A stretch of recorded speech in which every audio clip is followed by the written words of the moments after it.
Hey guys, I just wanted to touch base on one thing that I was looking at on Twitter. I was looking at a video of Pete Alonso, and he was going down and away after a pitch down and away in the zone. And, a lot of the talk was about, staying on your line and holding your line and making sure that you're trying to do that as explosive as possible. And you gotta understand that, like in this situation here, that pitch was down and away. It wasn't in Alonso's sweet spot. It was something that you can see he had to fight to stay down and after, right? And so the question is did he know that pitch was going to be there?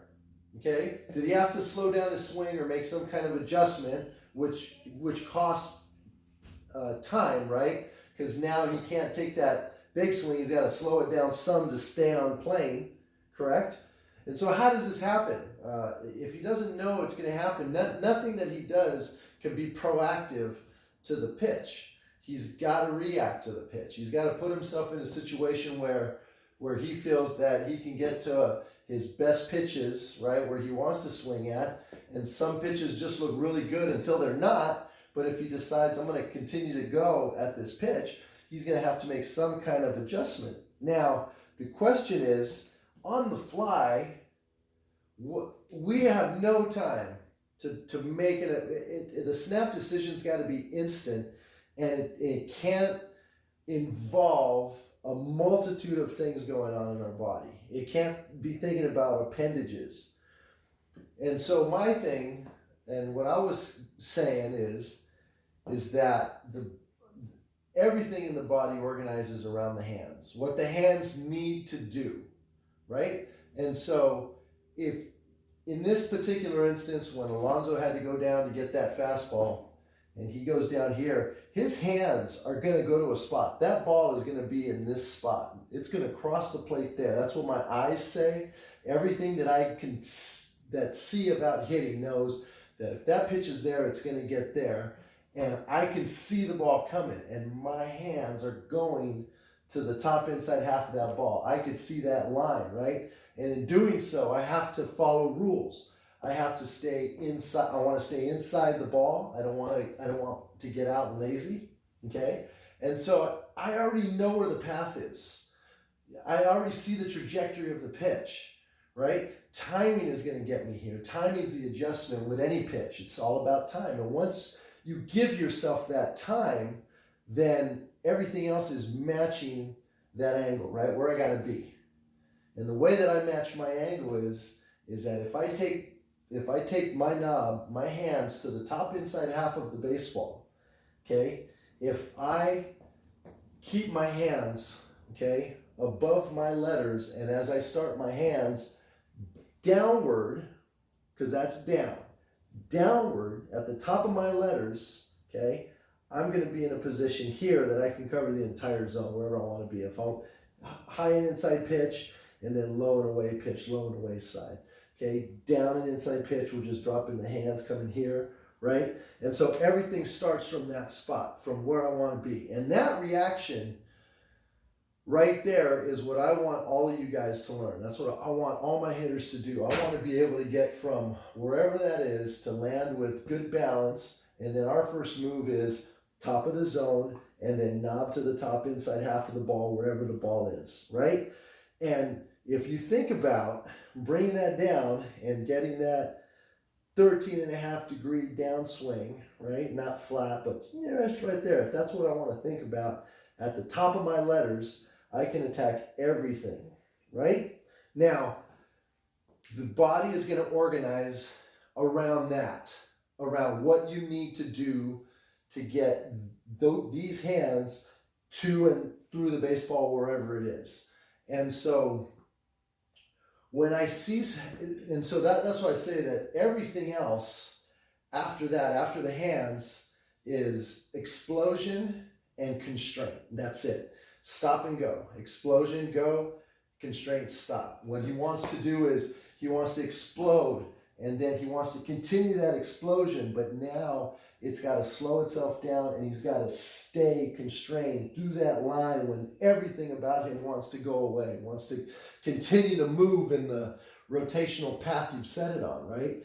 And then all the resistance on the front side, okay, and holding your angle, holding your spine angle, right? Keeping your feet locked in. All of that is constrained. You're constrained. You want to move, but you got to stay on that path. That path is where the ball is. That path is where your hands are going. And so you want to stay on that path, top inside half. You want to continue on that path through the ball. And that's what gives you that look. That's what gives you that look of staying on your line. And it's that constraint, that explosion, that want to hit the ball and then have to make that adjustment, which is all about taking something that was exploding and holding on to a little bit of it, because you have to make an adjustment, get on the right path, and to be able to be successful hitting the ball hard, okay? It's all about hitting the ball hard. So I hope that helps you understand that part of it. Now the next part I wanted to talk about is the whole nonsense about swinging down on the ball versus swinging up on the ball. When we talk about swinging down, everybody makes fun of the swing down guys, right? Which is including the big leaguers that explain their swing, and then they say, hey, I want to get here, right? And then when they show a swing of yeah, but in a game you do this, right? And so and this is where feel versus real comes in, and it's explained better if you follow just simple physics, right? If you follow, so if I'm here, okay, and I swing, and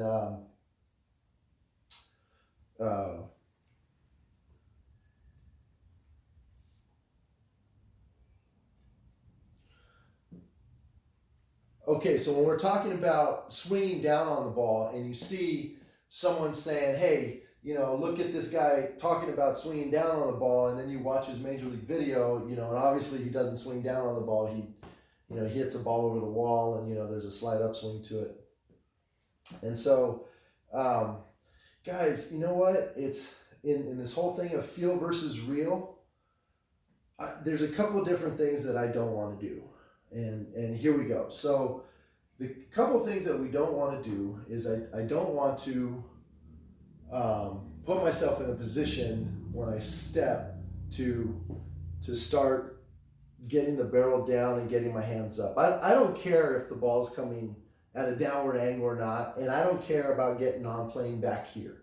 What I care about is getting on playing out here, okay? And we don't want to come in from a steep angle, because we want to create backspin from the middle of the ball. We want to hit down through it at a very slight angle to create backspin. We don't want to come down hard, but we do want to get through middle of the ball, slightly downward plane. And that's what I'm thinking about, okay? And that's the how I have my swing. And this is my trigger. This is what's worked for me, but I see it in terms of straight lines, right? A little bit of rotation, but everything's traveling in straight lines back at the baseball, okay? As far as my energy, or where I'm taking my hands, or where I'm not allowing my body to fly out. I want everything going this way.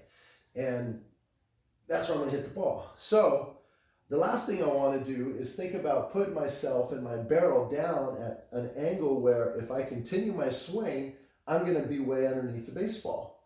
I don't care if it matches the angle or not, because I don't care about what happens back here, okay? Now, if I'm here and I take my stride, and as I said, I'm going to take my hands downward to the top, and I'm going to bring my hands, and I'm thinking down, okay? Bring my hands downward to the top of my letters, okay? A 13.5-degree downswing. I'm thinking about it. It's whatever. It's just what I think. And I'm going to the top inside half of the ball. Now, in this spot where I get to, as I finish my swing and I stay in my wherever the ball is, right? And as I stay in my spine angle, okay, I'm going to turn, and then right here, this is where I start getting on plane. This is where the bat starts to plane up, because of my spine angle, and my spine angle is dictated by what my hands need to do. If I need to get down there, then my hands are going to go. I'm going to try and constrain the explosion now, maintain my spine angle, okay? Stay down through it, right? And then once I get into the hitting area, I'm on plane here. And then through it, right here. And I stay on plane. And I don't know if you guys can see that, but I'm here and I stay on plane through. And this is where I want to hit the ball. This is where everybody hits the ball, right out in front of the plate. And that's when my bat starts taking its path upward from what I'm feeling down to my spine angle to finishing my torso rotation. And this is where I want up, okay? I don't think up though. And because if I think up, I'm gonna do this. I'm thinking if I get to here and I'm down, that wherever my body needs to go, wherever my hands need to go, my body will follow.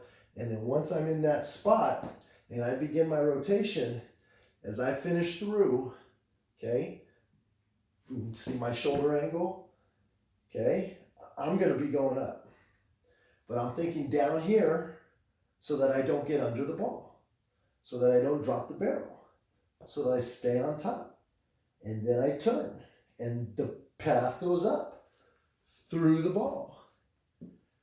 I see it that way. That's the way I see things. And so it's really hard to get me to think that any move that takes you beyond that degree puts you on a really good path to stay consistent. And those are just my thoughts. I'm ranting, but I wanted to say it because I had it in my head. So there you go. Thanks.